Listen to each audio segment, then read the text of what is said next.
नमस्कार।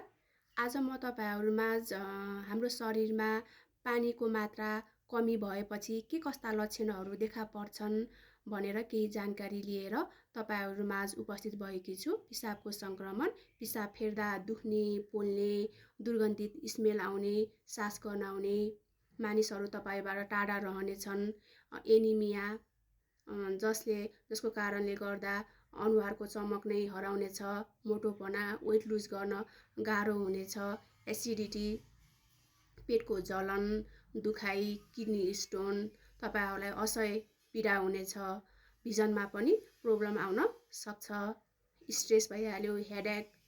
अब यसलाई कसरी समाधान गर्ने त? दिनमा एटलिस्ट 3 to 4 लिटर पानी पिउनुहोस्। बिहान उठ्ने बित्तिकै 2 गिलास पानी पिउनुहोस्। खाना खानुभन्दा अगाडि 1 गिलास र आफ्नो दिनमा ग्रीन टी, लेमन वाटरलाई इन्क्लुड गर्नुहोस्। डिहाइड्रेसनबाट बच्नुहोस् र स्वस्थ रहनुहोस्। Thank you.